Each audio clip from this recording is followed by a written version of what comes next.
नमस्कार, स्वागत है आपका टुडेज़ न्यूज़ पर। जैसा कि आप जानते हैं कि अभी कल ही कंगना रनावत ने एक बहुत ही विस्फोटक इंटरव्यू दिया है और उस इंटरव्यू की सबसे ख़ास बात ये है कि उस इंटरव्यू में उन्होंने कई नामों को लिए बगैर ऐसे इशारे कर डाले हैं कि लोग खुद ब खुद समझ गए हैं कि इसके बारे में बात हो रही है। और सुशांत सिंह राजपूत की मौत के बाद से फिल्म इंडस्ट्री की काली तस्वीर कंगना रनावत लगातार लोगों के सामने रखने की कोशिश में है और उन्होंने इस बार इस इंटरव्यू में एक फिल्म इंडस्ट्री के ड्रग कनेक्शंस और इसकी जड़ों तक फैले होने की बात को उजागर किया है। इतना ही नहीं, कंगना रनावत ने इस इंटरव्यू में बिना नाम लिए, जैसा कि मैंने बताया, कई सितारों की कलाई खोल दी है। इस दौरान कंगना ने अपने एक एक्स के बारे में बताते हुए कहा कि वो ड्रग्स ओवरडोज के चलते अस्पताल में भी एडमिट हो चुके हैं। कंगना रनावत ने रिपब्लिक मीडिया को दिए एक इंटरव्यू में ड्रग्स और फिल्मी सितारों के कनेक्शन के बारे में बताते हुए कहा कि उनका भी एक एक्स ड्रग का आदी था। इतना ही नहीं, उन्होंने बताया कि कैसे उनके घरों की पार्टी में ड्रग्स पानी की तरह बहता है।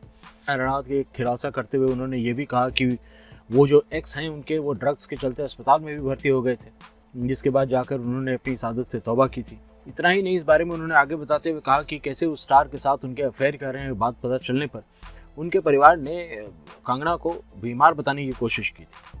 जी हाँ, और कंगना रनावत यहीं नहीं रुकी। उन्होंने ये भी बताया कि कैसे उस स्टार और उसकी पत्नी ने उसके खिलाफ साजिश रचते हुए उन्हें घेरना शुरू किया था।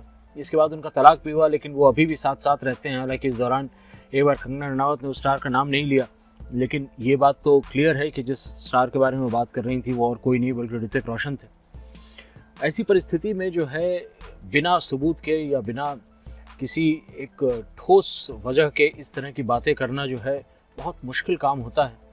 और मैं मानता हूँ कि आमतौर पे मैं इस तरह की बातें जब कोई युवती बोलती है तो मैं उसको काफ़ी सीरियसली लेता हूँ, क्योंकि कोई भी औरत अपने बारे में ऐसी अंदरूनी बातें तभी खोल करके बताती हैं जब उन्हें सच्चाई हो। आमतौर पर कंगना जिस मुकाम पर हैं इंडस्ट्री में, वैसे में उन्हें मुझे नहीं लगता है कि इस तरह का जो है एक स्टंट चाहिए होगा उन्हें अपने आप को इस्टेब्लिश करने के लिए।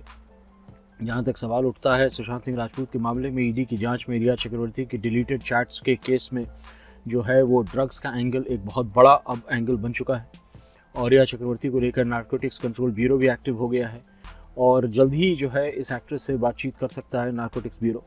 और गौर की बात यह है कि ऋतिक और कंगना का जो अफेयर था वो बहुत बुरी तरह से एंड किया था। हालांकि उसे काफ़ी दिन तक तो ऋतिक ने माना भी नहीं था। अभी तक भी मेरे ख्याल से ऋतिक मानते नहीं कि he ever had an affair with Kangana Ranaut. लेकिन आपका इस बारे में क्या विचार है, लिख करके ज़रूर बताइएगा कमेंट सेक्शन में। मुझे मालूम है कि मामला थोड़ा टची है और किसी को भी सच्चा या झूठा साबित करने के लिए हम या आप नहीं हैं, ये कोर्ट ऑफ लॉ का काम होता है। लेकिन फिर भी ख्याल तो मन में आता है और उस ख्याल को जानने में बहुत इंटरेस्टेड हूँ मैं कि आप मुझे बताएं कि आपके ख्यालात क्या हैं इस मुतल्लिक। मिलता हूँ आपसे एक और वीडियो के साथ, जुड़े रहिएगा हमारे साथ। हम किसी पर कोई आरोप नहीं लगाते हैं, हम किसी पर कोई चीज़ सिद्ध करने की कोशिश नहीं करते हैं, हम सिर्फ आपको वो बताते हैं जो कल हुआ था। नमस्कार।